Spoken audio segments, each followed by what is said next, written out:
안녕하세요. 법도TV 엄정숙 부동산 전문 변호사입니다. 오늘은 권리금 소송 승소 후 가능한 3가지 강제 집행에 관한 내용입니다.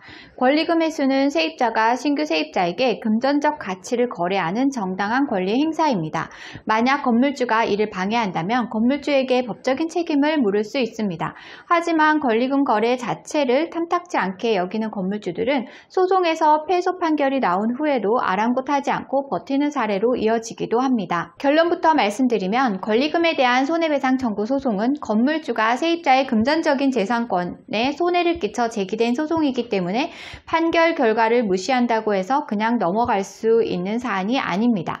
만약 패소 판결에도 건물주가 버틴다면 3가지 강제 집행 방법으로 건물주의 재산 처분에 권리금에 해당하는 금액을 받을 수 있습니다. 법률 용어가 어려운 분들을 위해 용어 설명부터 하고 갈게요. 권리금이란 영업시설, 거래처, 신용, 영업상 노하우, 위치에 따른 이점 등을 기준으로 비롯된 금전적 가치를 뜻합니다. 손해배상 청구 소송이란 건물주의 방해로 권리금 회수 기회를 놓쳤으니 이에 상응하는 금액을 계산해 배상토록 제기하는 일명 권리금 소송을 말합니다. 오늘 주제에 이어서 설명드립니다. 권리금 소송에서 승소 판결을 받았다면 건물주가 가진 거의 모든 재산에 대해 강제 집행이 가능합니다.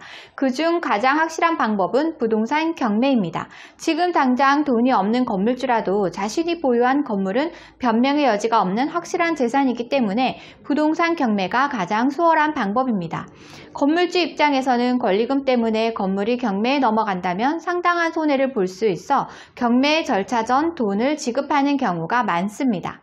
반면 부동산 경매가 여의치 않은 상황도 고려해야 합니다. 부동산 경매 절차를 진행할 때 필요한 집행 비용과 각종 수수료가 발생하기 때문에 특히나 건물주에게 받을 금액이 크지 않다면 부동산 경매가 오히려 손해로 돌아올 수 있습니다. 이 경우 채권 압류 및 추심으로 강제 집행을 진행하는 것이 좋습니다. 채권 압류 및 추심이란 건물주 명의의 은행 계좌를 압류하는 절차를 말합니다.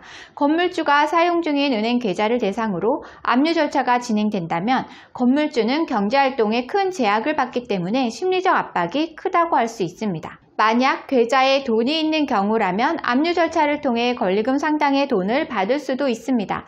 한편 채권 압류 및 추심에도 별다른 소득이 없다면 동산 압류 절차를 활용할 수 있습니다. 동산 압류 절차란 건물주가 소유한 물건을 압류하여 이를 처분한 대금으로 권리금을 받을 수 있는 강제 집행 절차입니다. 동산 압류 진행 시 법원 집행관은 건물주의 주거지를 방문해 값비싼 물건에 일명 빨간 딱지로 불리는 압류 통지문을 붙이게 됩니다.